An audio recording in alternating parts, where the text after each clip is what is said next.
ये जो राशिद लतीफ़ साहब ने बात की है, मेरा कंसर्न सिर्फ ये है कि आकिब जावेद साहब ने जिस तरह एक थ्योरी दी, एक केमिस्ट्री दी, एक फार्मूला दिया, आपने डोमेस्टिक क्रिकेट के परफॉर्मर को उठाया, ना एज देखी, ना फिटनेस देखी, आपने उनसे डिलीवरी ली है।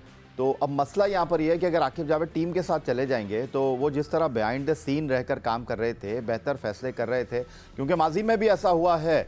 सलीम अल्ताफ़ साहब जब पाकिस्तान क्रिकेट बोर्ड के चीफ ऑपरेटिंग ऑफिसर थे, दबंग थे, तो मुझे अच्छी तरह याद है शहरियार खान के दौर में बोर्ड के लोग उनसे खुश नहीं थे और उनको टीम का मैनेजर बनाकर टीम के साथ भेज दिया गया था कि यार ये क्रिकेट बोर्ड में नहीं रहेगा तो ज़रा हम अपना खेल खेलते रहेंगे। तो आकिब जावेद ने काम शुरू किया, आप उनको टीम के साथ लगा रहे हैं।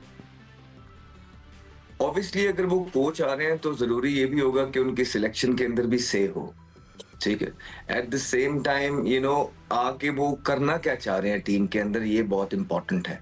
अगर उन्होंने भी आके ये, क्योंकि पास में हमने देखा है याया भाई कि जो कोचेस लगाए गए थे वो उन्होंने तो उनको आगे कि एक दो प्लेयर, तीन चार प्लेयरों के आगे दुनिया ही नजर आना बंद हो गई थी। और वो सारी चीजें हमारी भी अब उनसे बात होती थी और वो बड़े खुले दिल से कहते थे कि यार हमने तो सारा इन दो प्लेयरों पे छोड़ दिया, ये जाने इनका काम। तो वो आप देख लें कि क्या हाल हो गया, पाकिस्तान क्रिकेट कहाँ आके खड़ा हो गया है। तो कोचिंग का काम सिर्फ ये नहीं होता कि आपके दो प्लेयर हैं उनके पीछे आप खड़े हो गए, जिम में उनकी तस्वीरें लगा दी बड़ी बड़ी। तो ये सारी चीजें हमें पास के अंदर देखने को मिली है कि आप तीन प्लेयर्स की अगर तस्वीरें लगा देंगे पूरे एनसीए के अंदर, बाकी तो वैसे ही मर गए। आपने तो टीम को इक्वालिटी लेके आनी है टीम के अंदर। तो ये सारी चीजें अगर आकिब जावेद करना चाह रहे हैं और उनकी अगर से है सिलेक्शन के अंदर, और अगर वो ये यंगस्टर्स को प्रमोट करना चाह रहे हैं और ढूंढना चाह रहे हैं, जो कि मिल जाएंगे, कोई इतनी रॉकेट साइंस नहीं है, दुनिया इस दौर से गुजरती है।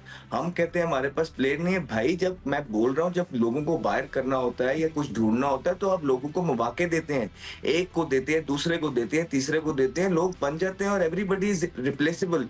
और ये दुनिया आपको दिखा रही है दुनिया किस तरफ जा रही। तो अगर तो आकिब जावेद साहब को पावर देनी है और आकिब जावेद साहब तब्दीली करना चाहते हैं तो फिर तो बिल्कुल ठीक है। अगर आकिब जावेद टाइम गुजारना चाहें, क्योंकि उनका बहुत पुराना ख्वाब भी है पाकिस्तान का हेड कोच बनना, उनके उनके लिहाज से ये भी हमने सुना है उनके मुंह से कि उनको जो है ना कभी हेड कोच बनाया नहीं जाएगा, क्योंकि उसकी वजूहात में जाऊंगा तो वो बहुत डेप्थ में हो जाएंगी, उसको छोड़ दे। लेकिन उन्होंने खुद बोला था कि उन जैसे बंदे को कभी हेड कोच बनाया नहीं जाएगा, उनकी ख्वाहिश है तो बन जाएं। लेकिन बन के अगर आपने यंगस्टर्स खिलाने और नई खेप ढूंढनी है तो बिल्कुल हम आपके साथ हैं। और अगर आपने इसी तरह चलना है जिस तरह पहले हमें ग्राउंड के अंदर सिर्फ झंडे लगते हुए नजर आ रहे थे, या सारा कुछ जो है ना दो चार प्लेयरों पे छोड़ दिया था और खुद बैक सीट पे हो गए थे, तो फिर हम भी यही हैं और आप भी वही होंगे, कोई मसला नहीं अहमद, है। जिस तरह आजकल की क्रिकेट में बैट्समैन सीधा खेलते खेलते उल्टे बल्ले के साथ मैक्सवेल की तरह खेल लेता है ना,